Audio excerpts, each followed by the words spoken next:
moi pour chercher cela et il est parti. Ainsi s'accomplissait la parole qu'il avait dit. Je n'ai perdu aucun de ceux que tu m'as donnés. Or, Simon-Pierre avait une épée. Il la tira, frappa le serviteur du grand-père et lui coupa l'oreille droite. Le nom de ce serviteur était Malchus. Jésus dit à Pierre, Remets ton épée au fourreau. La coupe que m'a donné le Père, et je veux briser la gloire. alors la troupe, le commandant et les gardes juifs se saisirent de Jésus et le écoutaient. Ils l'amenèrent d'abord chez Anne, beau-père de Caïphe, qui était grand frère de cet homme-là. Caïphe était celui qui avait donné aux Juifs ce conseil. Il vaut mieux qu'un seul homme pour deux. Cet homme, il lui répondit,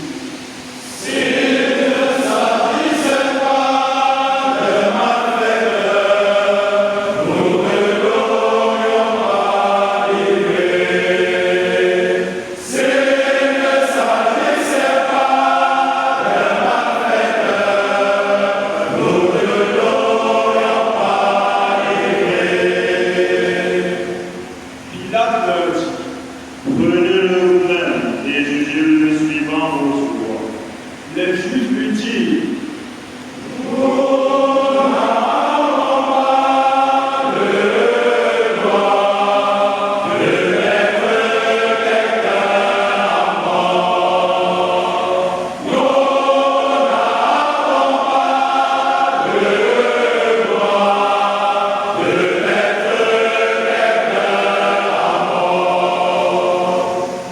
ainsi s'accomplissait la parole que Jésus avait dit, pour signifier lequel j'avais mort et avait compris. Alors Pilate rentra dans le prétoire et il appela Jésus et lui dit, es-tu le roi des Juifs? Jésus lui demanda, Dis-tu cela de toi-même, ou bien d'autres te l'ont dit à mon sujet? Pilate répondit, Est-ce que je suis juif, moi? Ta nation et les grands frères se t'ont livré à moi. Qu'as-tu donc fait? Jésus déclara, Ma royauté n'est pas de ce monde. Si ma royauté était de ce monde, j'aurais des gardes qui se seraient battus pour que je ne sois pas livré au suite. En fait, ma royauté n'est pas d'ici. Pilate lui dit, Alors tu es roi. Jésus répondit, C'est toi-même qui dis que je suis roi. Moi, je suis né, je suis venu dans le monde pour ceci, rendre témoignage à la vérité. et il leur déclara, Moi, je ne trouve en lui aucun motif de condamnation. Mais chez vous, c'est la coutume que je vous relâche quelqu'un pour la part. Voulez-vous donc que je vous relâche le roi des Juifs? alors ils répliquèrent en disant,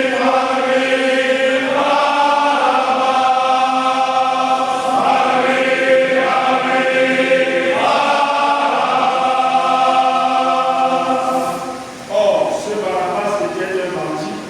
Alors Pilate fit saisir Jésus pour qu'il soit flagellé.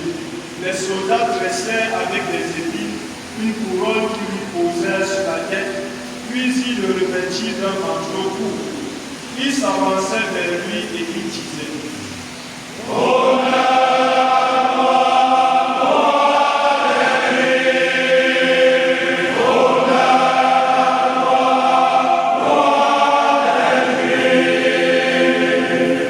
et ils le giflaient.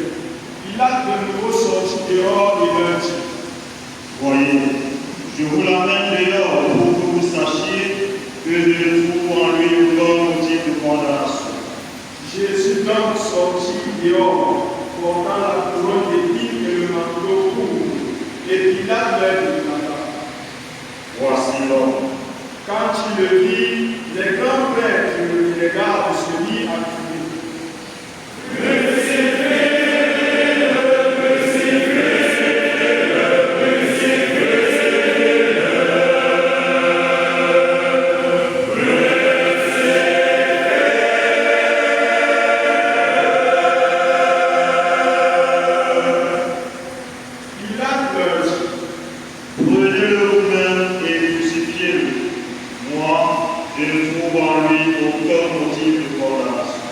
Il lui répondit,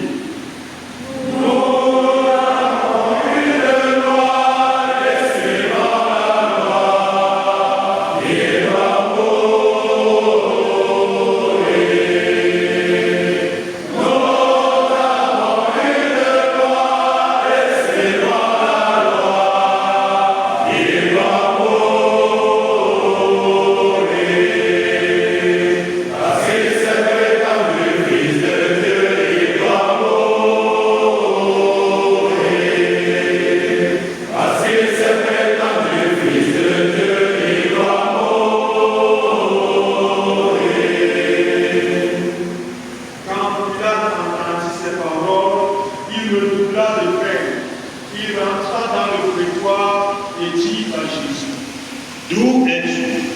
Jésus ne lui fit aucune réponse. Pilate lui dit alors, Tu refuses de me parler à moi? Ne sais-tu pas que j'ai le pouvoir de te relâcher et le pouvoir de te crucifier? Jésus répondit, Tu n'aurais aucun pouvoir pour moi si tu ne l'avais reçu d'en haut. C'est pourquoi celui qui m'a livré à toi porte un péché plus grand. dès lors Pilate cherchait à le relâcher, mais les Juifs se mirent à crier.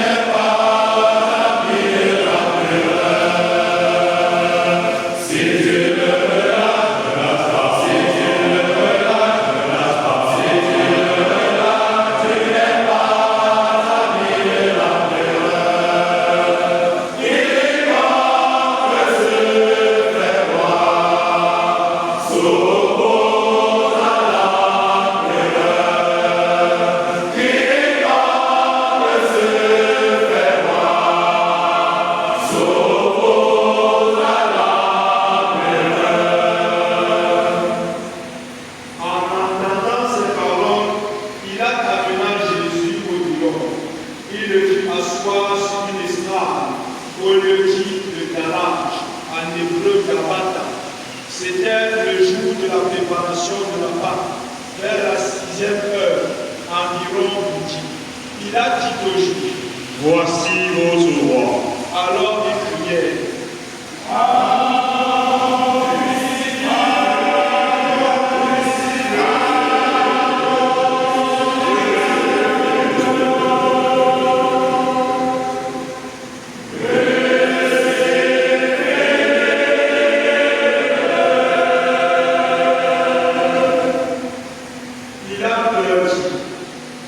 Vais-je crucifier votre roi? les grands prêtres répondirent,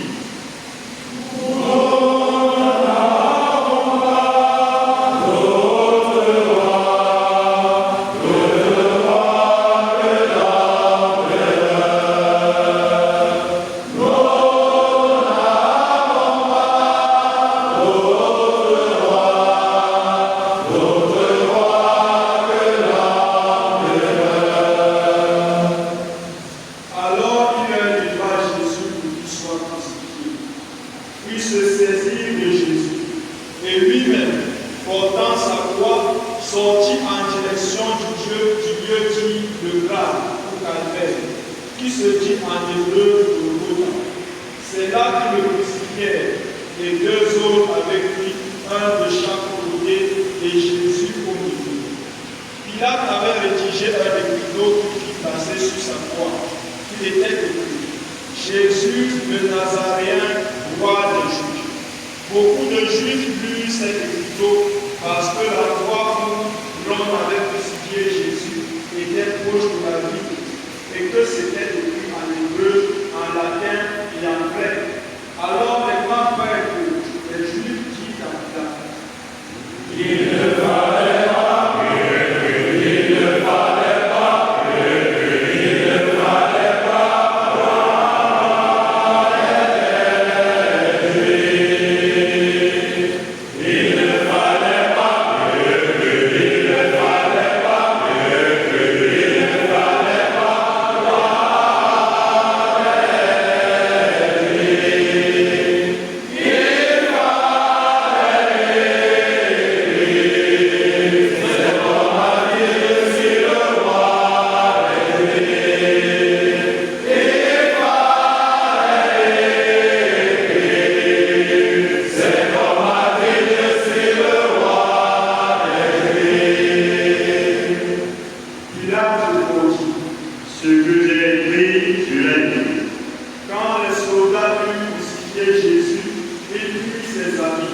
Ils en firent 4 parts, une pour chaque soldat.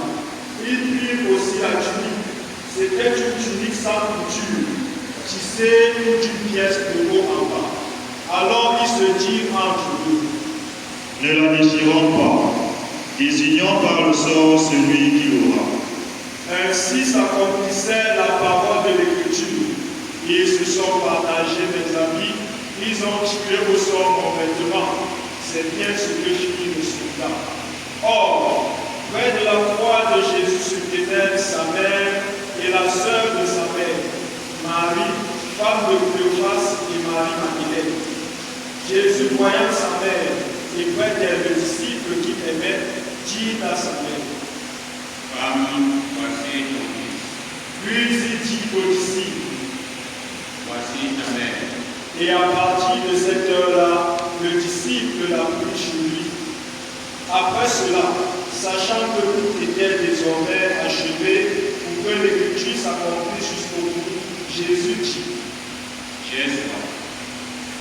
Il y avait là un récipient plein de boissons renouvelées. On fixa une éponge remplie de ce vinaigre à une branche d'hysope et on l'approcha de sa bouche.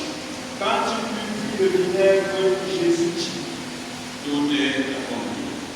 Puis, inclinant la tête, il remit l'esprit.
Comme c'était le jour de la préparation, c'est-à-dire le vendredi, il ne fallait pas laisser les corps en croix durant le sabbat, d'autant que ce sabbat était le grand jour de la Pâque. Aussi, les Juifs demandèrent à Pilate qu'on enlève les corps, après leur avoir brisé les jambes. À l'endroit où Jésus avait été